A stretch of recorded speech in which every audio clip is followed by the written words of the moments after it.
네, 저는 요한복음 10장 11절에서부터 17절까지 말씀을 가지고 선한 목자 예수라고 하는 여러분들 잘 아시는 그런 내용을 가지고 여러분들과 잠시 은혜를 나눠보려고 합니다. 예수님께서는 자기 자신을 가리켜서 뭐라고 말씀하시냐면은 나는 선한 목자다 이렇게 말씀하고 있죠. 목축업이 생업인 그 유대인들에게는 특별히 예수님께서 자기 자신을 양과 지금 목자로다 이렇게 비유로 말씀하시는 거로 말미암아 모든 유대인들에게 더 쉽게 예수 그리스도의 자신을 증거 알려주시기 위하여 그렇게 말씀하고 있습니다.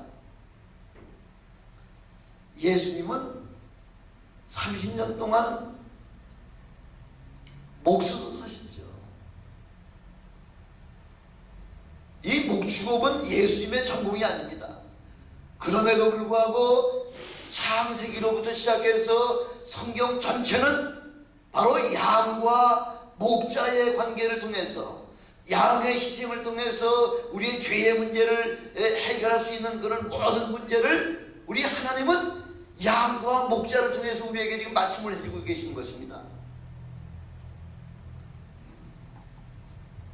성경은 사람들을 양으로 지도자를 목자로 그렇게 비유하였는데 왜 그러냐면은 양의 특성이 사람들과 너무나 똑같다는 거죠.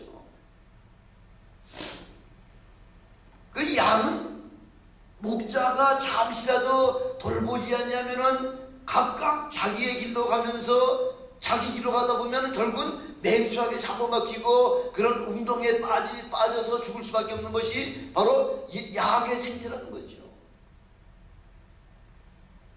죄가 사람에게 들어온 이후부터 사람들도 각각 자기의 생각에 옳은 대로다가 그 생활하려고 하는 그것이 바로 사람의 그 본질이나 양의 본질이 똑같다는 거죠. 그래서 오늘 본문에서는 예수님 자신을 선한 목자라고 말씀하시면서 잘못된 길로 인도하는 바로 그런 지도자들을 싹군 목자라 하면서 그렇게 말씀을 하고 있습니다. 우리 주님께서 그렇게 말씀을 하셨지만은 모든 지금 유대 지도자들, 특별히 그 양무리의 지도자라고 세워놓은 하나님께서 세워놓은 그 지도자들이 목자의 그 본분의 사명을 감당하지 못한다는 거죠.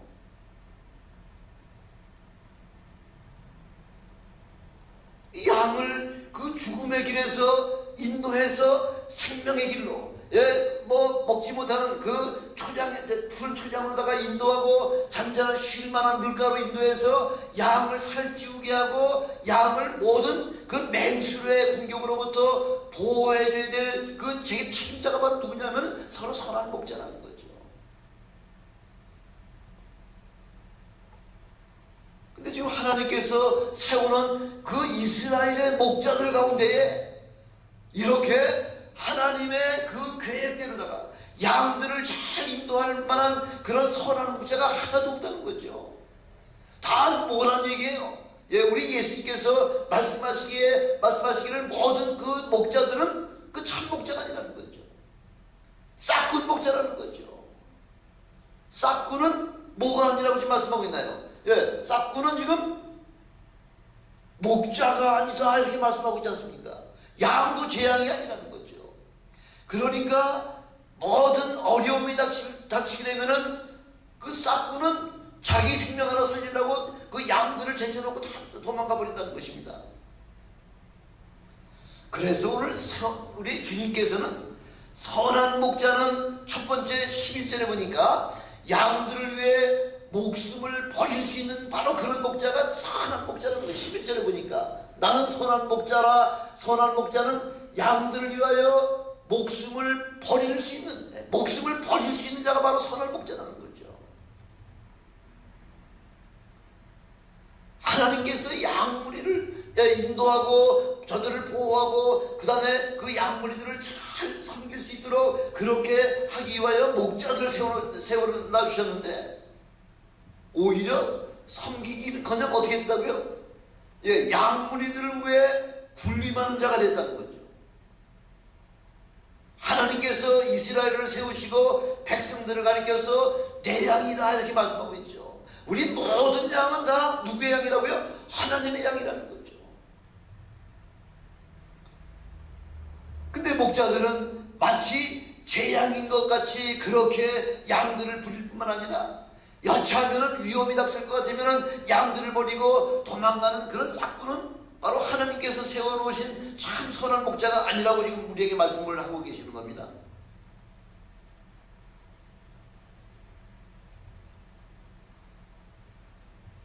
우리 하나님의 양을 양육하고 보살피게 하기 위해서 목자들을 세워놓으셨습니다. 그럼에도 그들의 관심은 양들에게 없다는 거죠. 오히려 자신의 명예와 자신의 유익을 위해서 될 수 있으면 양들을 이용할 뿐만 아니라 또한 그런 자신에게 유익이 되지 않을 것 같으면 하시라도 그 양들을 버리고 도망갈 수밖에 없는 것이 바로 그것이 싹김이라는 거죠. 이 말씀을 준비하면서 참 강대상에서 말씀을 선포하는 자들이 두렵고 떨리죠. 너는 제대로 하나님의 그 사명을 맡겨준 양무리들을 잘 그렇게 관리하고 저들을 보호하고 지켜줬냐 이런 질문을 받게 된다고 할 것 같으면은 감히 그렇게 충성스럽게 제가 하나님 앞에 봉사했습니다 이렇게 담대하게 이야기할 수 있는 그 목자가 과연 얼마나 되겠냐는 거죠. 목자를 크게 두 가지 유형을 우리가 생각을 해보겠는데, 대부분이 미국 서부 영화를 볼 것 같으면은 그 카우보이식의 그런 목자들이 너무나 많다는 거죠. 자기는 높은 나루 위에 타고 채찍을 가지고 휘두르면서 양의 뒤에서 그 채찍을 휘두르면서 그 양을 몰아가는 그런 스타일의 그 카우보이식 그런 목자는 우리 하나님이 그런 목자를 원하지 않으신다는 겁니다. 우리 주님이 지금 말씀하시는 선한 목자는 뭘 가지고 있나요? 손에 뭘 가지고 있어요? 손에 시편 23편에 보니까 손에 막대기와 지팡이 지팡이고 다른 건 들려진 게 없다는 거죠. 막대기는 뭐 하는 데 쓰입니까? 맹수가 오면 맹수를 쫓아내고 맹수와 싸우는 일을 위해서는 좀 막대기가 필요하지만은 지팡이는 어느 때 필요합니까? 양이 그 웅덩이에 빠졌을 때에 그 고리를 가지고서 목에 걸어 가지고서 끌어올리는 일을 위해서 지팡이가 필요하다는 거죠.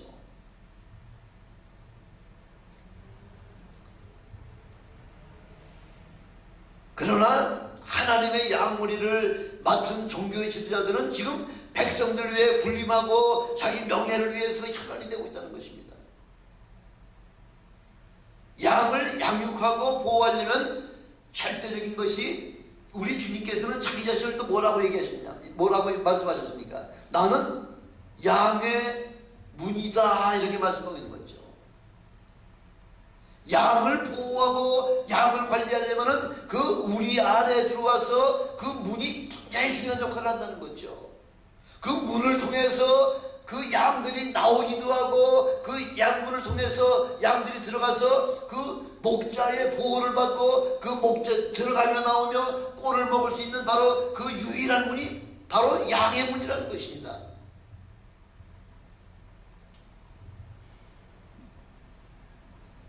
그래서 목자들은 양의 문이 되어서 그렇게 목자들을 통하지 않냐고서는 우리 안에 들어가지도 못하고 나오지도 못하게 이렇게 철저하게 보호를 해주고 있다고 하는 것입니다.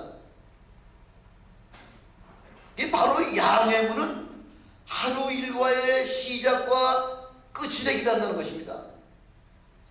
바로 이 우리라고 하는 것은 맹수들의 공격의 방패막이 역할을 갖다 하게 되는 거고요. 선한 목자는 영적인 그런 그 양무리들의 영적인 자유함뿐만 아니라 육신의 모든 질병의 문제까지 다 해결해 줘야 될 그 바로 사명이 바로 주의 목자에게 달려 있다는 것입니다.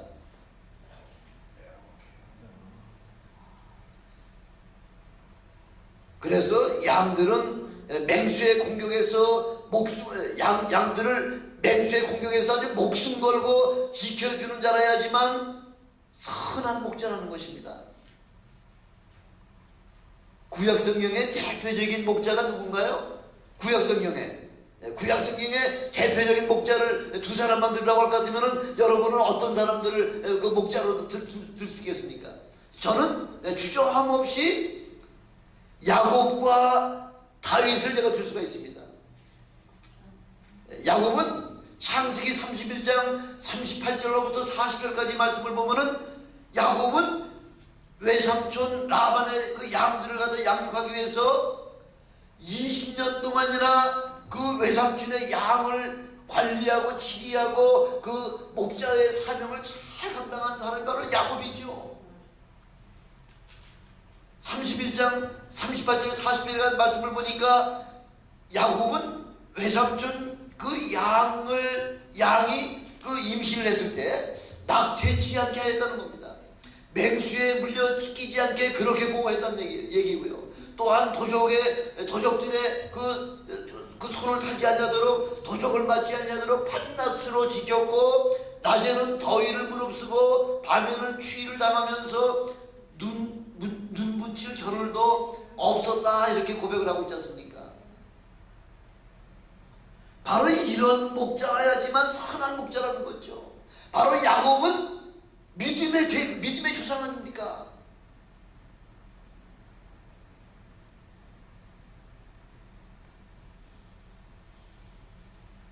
이렇게 철저하게 양들을 위해서 그 양 한 마리가 양생기 한 마리가 뭘 그렇게 대단한 거라고 그 양생기 한 마리를 보호하기 위하여 그 맹수와 싸워가면서 죽음을 각오하고서 양들을 지켜주는 자가 참 선한 목자라는 것이죠. 바로 야곱은 그런 아주 선한 목자의 대표적인 그 모습을 우리에게 보여주고 있고요. 다윗은 어떻습니까? 다윗은 사무엘상 17장 34절로 36절에 보니까 지금 사울왕 앞에서 지금 뭐라고 지금 이야기하느냐면 주의 종이 아비의 양을 지킬 때에 사자나 곰이 양 새끼를 움키면은 내가 따라가서 그것을 치고 입에서 새끼를 건져내고 그 수염을 잡아서 쳐 죽일 정도로다. 이렇게 다윗은 어린 다윗은 아비의 양을 관리할 때 이렇게 철저하게 관리했다는 거죠. 그 사자와 곰과의 그 싸움을 통해서 어린 새끼 양 한 마리를 구해내기 위하여 그 죽음을 각오하고서 이렇게 싸웠다는 것입니다. 여러분들 사람들 어디 선교 나갔다가 아프가니스탄 선교 나갔다가 그 순교당한 거 보고서 그렇게 기독교인들 그냥 극성을 부리더니 그렇게 순교당했다 그러면서 얼마나 또 댓글들이 많이 나옵니까? 여러분 생명을 그 어린 양 새끼 한 마리하고 바꿀 수 있겠습니까? 어리석다고 얘기하겠죠. 세상 사람들은 어리석다고 얘기하겠지만은 하나님은 그렇게 생각하지 아니하신다는 거죠. 우리 하나님 앞에는 지극히 작은 한 영혼이라고 하더라도 어떤 그 값어치가 어느 정도 된다고 얘기합니까? 온 세상하고도 바꾸지 아니할 만큼 이렇게 엄청난 값어치가 있다는 거죠. 그래서 우리 주님께서는 그 어린 양 하나를 바로 그 영혼 구원, 아직까지 구원받지 못한 한 인간을 구원하는 일에 우리 주님께서는 그 한 영혼을 위해서 십자가에 피 흘려 죽으시기까지 그렇게 하셨다는 거죠.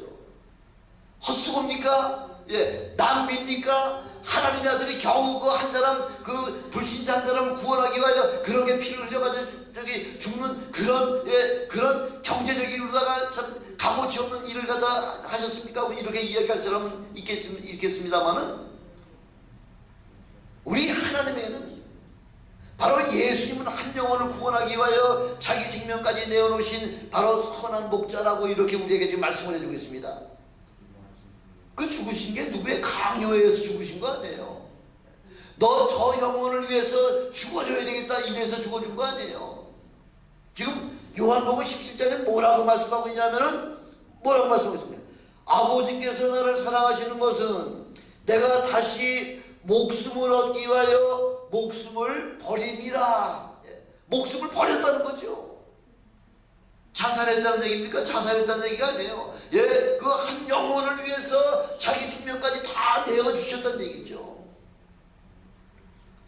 헌신이라는 거죠. 이런 목자라야만 참 선한 목자라고 우리에게 가르쳐주고 계십니다. 바로 저는 여러분들이 이렇게 한 영혼 한 영혼을 위하여 여러분의 생명까지 그렇게 희생하면서까지 여러분의 생명을 죽이시기까지 그렇게 남의 영혼을 구원하는 일에 참여하시는 여러분 되시기를 주님의 이름으로 축원합니다.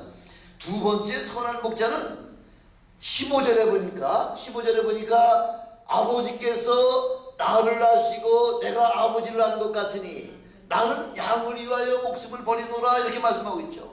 바로 선한 목자는 아버지와 아들의 관계 같다는 거죠. 예, 이렇게 아버지와 아들을 연결시켜주는 그런 목자라야만 참 선한 목자라는 거죠. 아버지가 나를 알고 내가 아버지를 한다는 것. 예, 이게 지식적으로 아는 정도가 아니라 바로 체험적으로 하나님을 알고 체험적으로 아들을 한다는 거죠. 요한복음 17장 21절에 보니까 아버지께서 내 안에 내가 아버지 안에 뭐라 그러죠? 아버지께서 내 안에 내가 아버지 안에 있는 것 같이 이렇게 말씀하고 있잖아요. 바로 삼위일체의 하나님 되신 그 성부 성자 성령께서 각각 하시는 사역은 각각 사역은 위는 다를 뿐이지만은 사실 세 분이 한 분이시다 이걸 말씀해 주셨듯이 바로 아버지와 아들은 하나라는 거죠.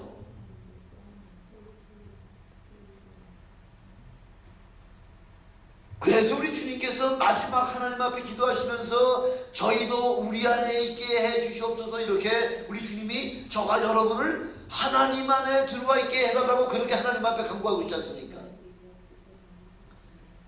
우리가 말씀으로 말미암아 성령 안으로 하나가 되게 되면 성령이 내 안에 들어와 계시면은 내가 바로 주님 앞에 내 말이 너희 안에 거하고 너희가 내 안에 거면은 바로 무엇이든지 아버지께 구하라 이렇게 말씀하고 있지 않습니까? 왜냐? 예, 아버지와 나와 예수님도 하나가 되기 때문에 그래서 우리 주님께서는 양을 마치 아들이나 딸같이 그렇게 양을 부를 때 어떻게 부른다 그러나 양을 부를 때 이름을 부른다는 거죠. 복수나 라바 스카하고 이렇게 양을 부를 때 그렇게 이름을 부른다는 거죠. 이름을 부르 그래서 우리 한국의 문화적인 스타일과 이 서양의 문화 스타일은 많이 다르지 않습니까? 이 서양 문물에서는 가까울수록 뭐 어떻게 해요? 가까울수록 친구일수록 뭐예요? 제임스를 부르잖아요. 제임스. 가장 가까운 친구를 부를 때 이름을 부르잖아요. 이 사람들은 이름을 불러주는 걸 굉장히 좋아하죠. 6살 먹은 아이가 한 80 먹은 그 할아버지 같은 그런 분을 부를 때가 하이 피러 하고 부르잖아요. 바로 우리 주님께서 양 무리들을 부를 때에 그 양 하나하나의 이름을 붙여주시고 그 이름을 부를 정도는 이렇게 가까운 사이라는 거죠. 아무리 원수 같은 자식이라고 하더라도 아버지의 마음은 자식을 용서하지요. 자식을 받아주기를 원하시죠. 간혹 아주 속색이는 자식들 보면은 뭐라고 얘기하죠? 속색이는 자식들 보면 뭐라 그래요? 저놈 자식을 내 호적에서 파내버려 이러잖아요. 파내버려.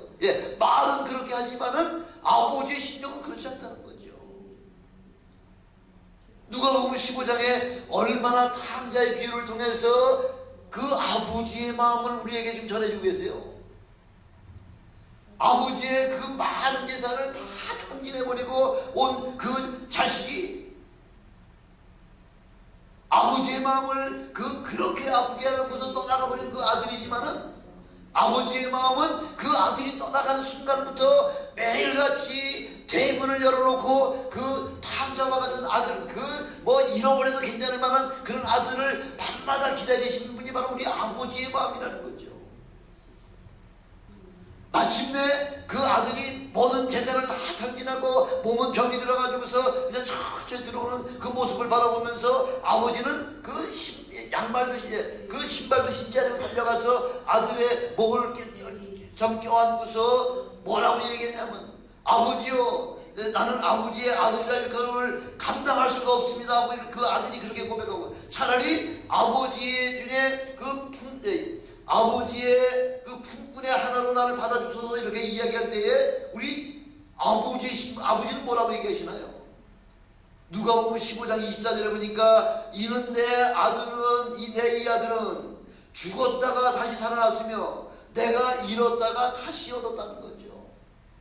아무리 아들은 나를 아버지의 아들 중에 하나로다 뭐 그렇게 내가 감히 받을 수 없을 뿐만 아니라 아버지의 품꾼 중에 하나로만 나를 써주시기만 해도 나는 감사하겠습니다 이야기할 때에 우리 아버지의 마음 그렇지 않다는 거죠. 이는 죽었다가 다시 살아났으며 잃었다가 다시 찾은 아들이라는 거죠. 얼마나 귀중한 아들이에요.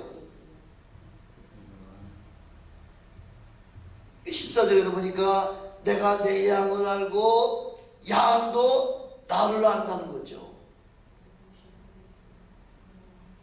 예, 우리 주님께서 양을 이거 속성들이 다 아시고 그 양의 그 체형과 양의 연약한 부분까지 다 우리 주님이 아시고서 그 문제를 해결해 주기 때문에 양은 다른 사람은 몰라도 나의 목자의 음성은 그 목소리를 알아들어서 어디서든지 순자야 하고 부르면은 잠깐 있다가도 그 목자의 음성을 듣고서는 달려온다는 거죠.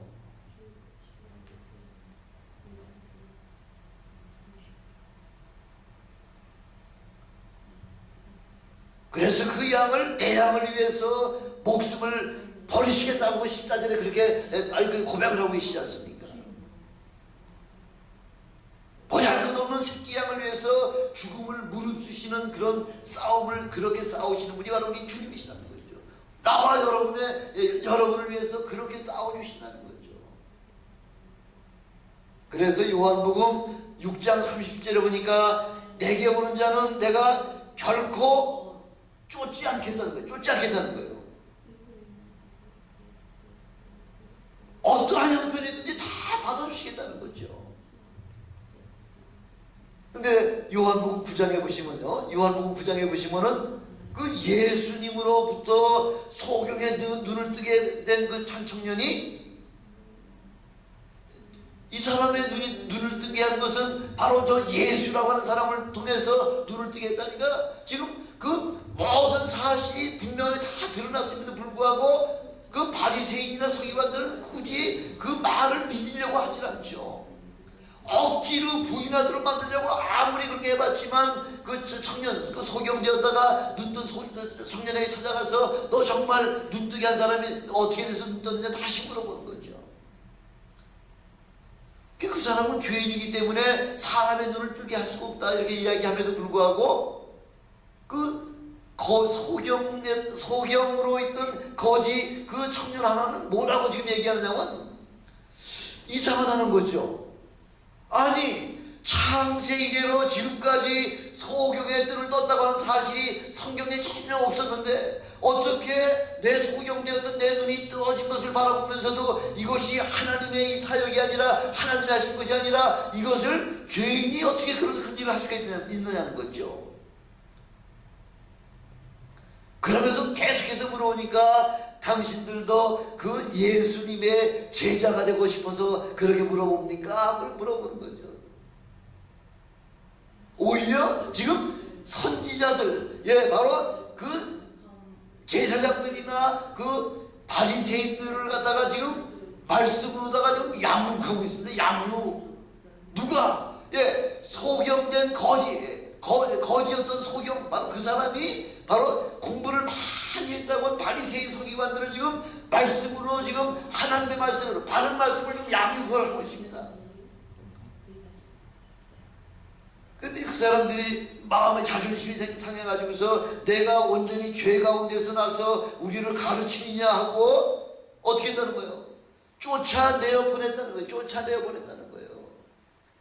아니 네가 죄 가운데 태어나서 지금 나같이 말씀을 많이 하는 사람을 뭐 감히 가르쳐? 아니 못다는 거죠.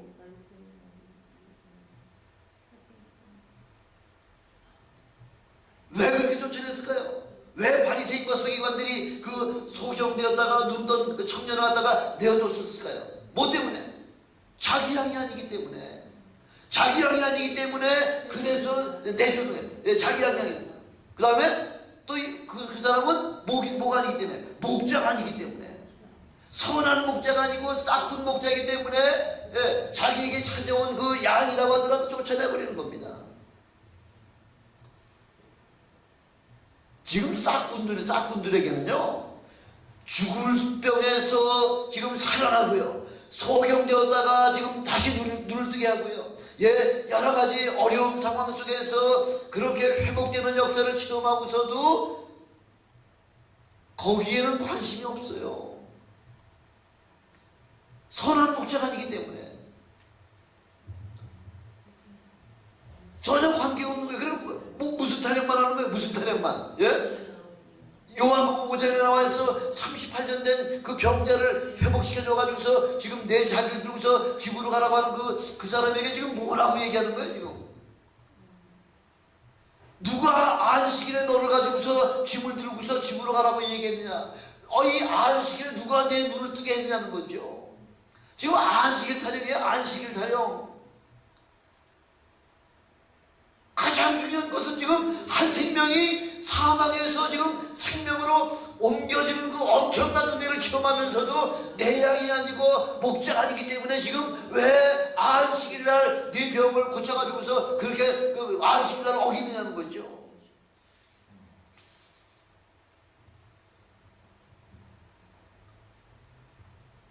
참 아버지는 아무리 아들이 미운 짓을 한다고 하더라도 아버지의 마음속에는 측은한 마음밖에 생각이 안 난다는 거죠.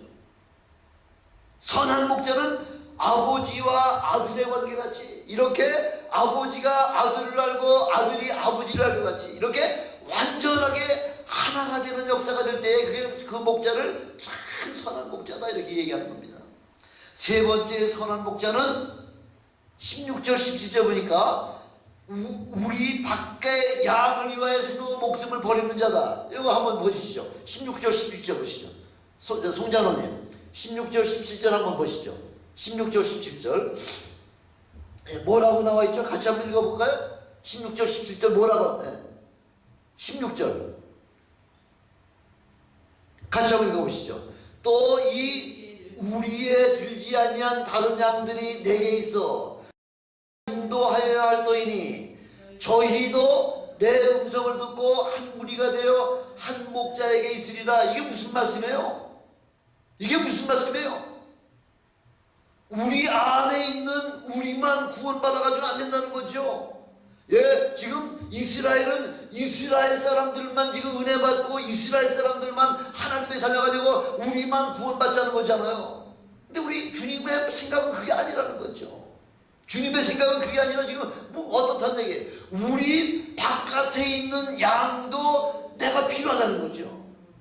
그 양을 위해서 내가 죽으러 왔다는 거죠.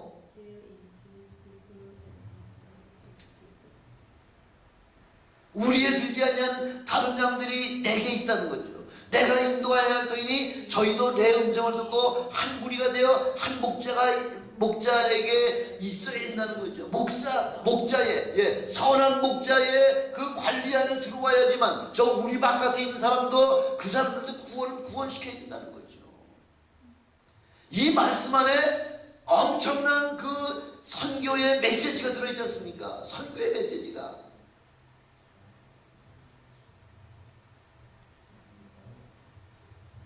이미 우리 하나님께서는 아브라함을 부르실 때에 창세기 12장 3절에 보니까 아브라함을 통하여 땅의 모든 족속이 너를 인하여 복을 얻을 것이니라, 이렇게 지금 우리에게 말씀하고 계시지 않습니까?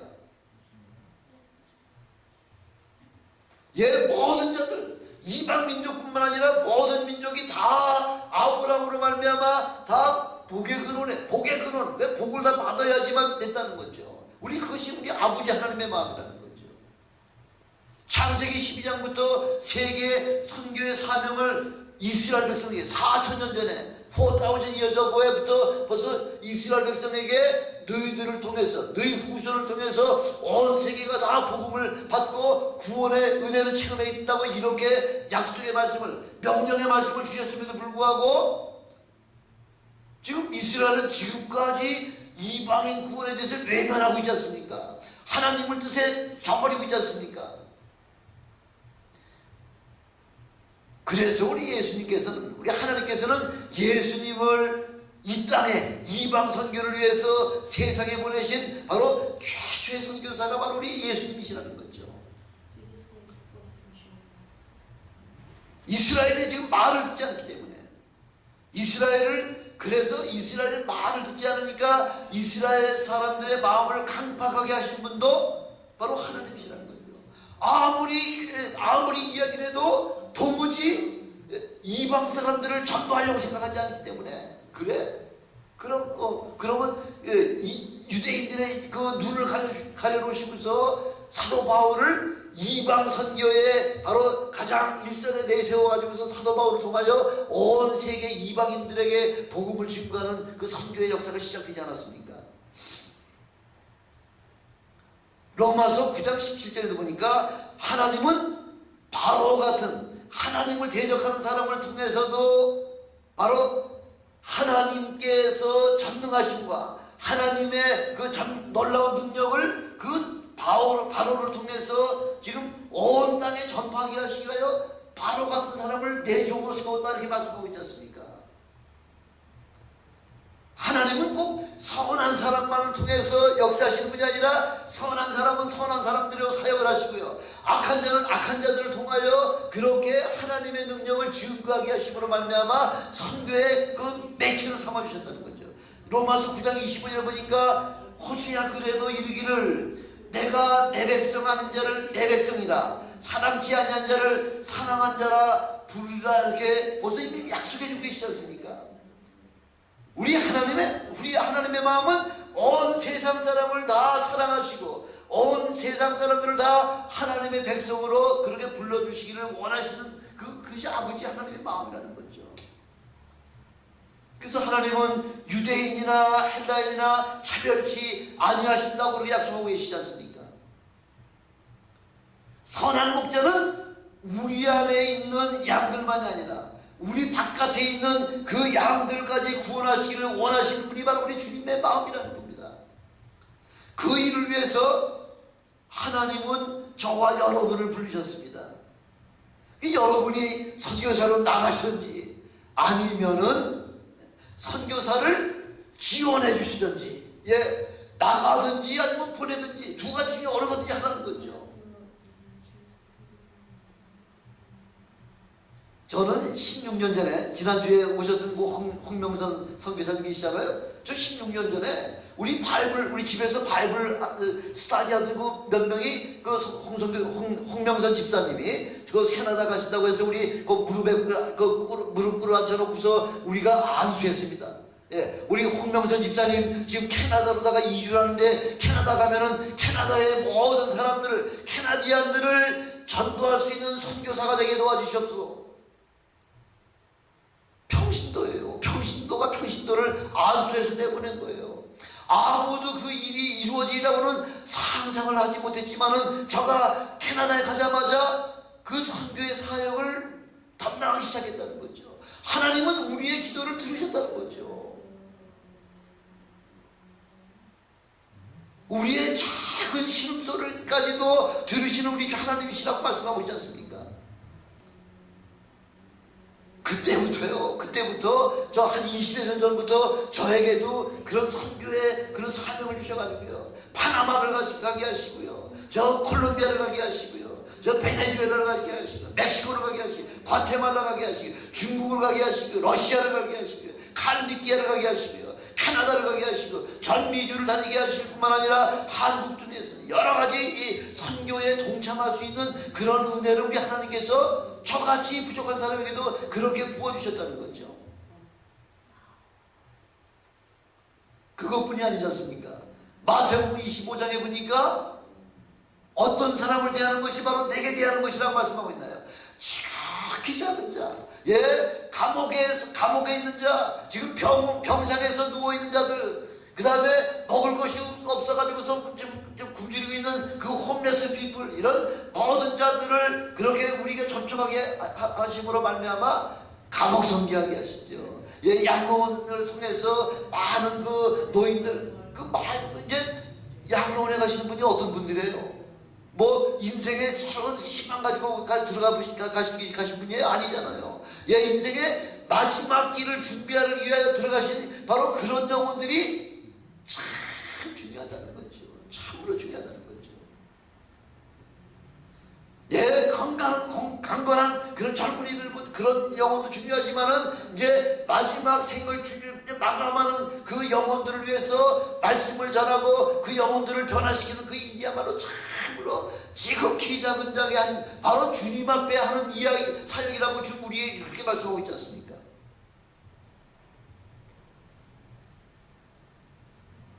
그거 시킨다고 하겠어요? 장로님 저기 러시아 좀 갔다 오세요 하고 시킨다고 가겠냐는 거예요.